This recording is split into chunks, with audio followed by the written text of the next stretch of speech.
Good morning friends, எல்லோரும் எப்படி இருக்கீங்க? இன்றைக்கி நம்ம சூப்பரான ஒரு விஷயத்தை பற்றி தான் பார்க்க போகிறோம்.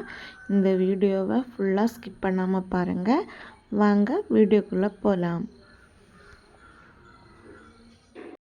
This video sponsored by BuyMode shopping app.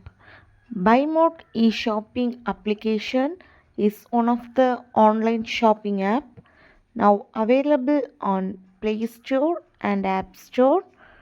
BuyMode e-commerce private limited get started by download mobile app.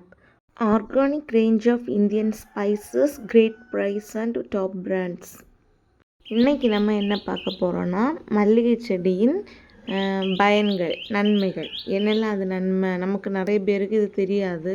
சும்மா சாதா பூ பூக்கும், நம்ம எல்லோரும் தலையில் வச்சுட்டு போவாங்க. ஆனால் இதில் நிறைய மருத்துவ குணங்கள் இருக்குது. இது என்னன்னு சொல்லிட்டு நான் அதை டீட்டெயில், அதோட பெனிஃபிட்ஸ் எல்லாமே நான் அதில் போட்டிருக்கேன். நீங்கள் வாசிக்கும்போதே உங்களுக்கு புரியும். மல்லிகை பூ, மல்லிகை செடி எதனால் நமக்கு நல்லது, அதை பற்றியெல்லாம் டீட்டெயிலாக நான் கொடுத்துருக்கேன். இது எங்கள் வீட்டில் உள்ளது. இந்த செடி 2 அடுக்கு பூ பூக்கும். நம்ம இப்போ உள்ள செடி எல்லாமே ஒட்டு செடின்னு சொல்லுவாங்க. மல்லிகை செடி அது ஒரு அடுக்கு தான் இருக்கும். ஆனால் இது வருஷத்துக்கு ஒருக்கா தான் பூக்கும். ஆனால் பூ ரொம்ப பெருசாக இருக்கும், பார்க்குறதுக்கு ரொம்ப நல்லா இருக்கும். அதோட அந்த மல்லிகை பூ ரொம்ப நல்ல பயன் உள்ளது. என்னெல்லாம் மருத்துவ குணம் உள்ளதுன்னு சொல்லிட்டு இதில் கொடுத்துருக்கேன். உடலில் உள்ள வீக்கம், எரிச்சல், அமைச்சல் இப்படி இருக்க இடத்துல பூசி வந்தாச்சுன்னா அரைச்சி அது குணம் ஆகும்.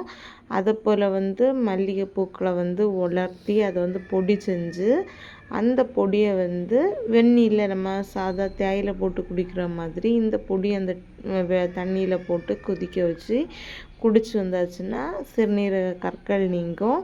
இப்படி நிறைய மருத்துவ குணங்கள் இந்த மல்லிகை செடியிலே இருக்குது.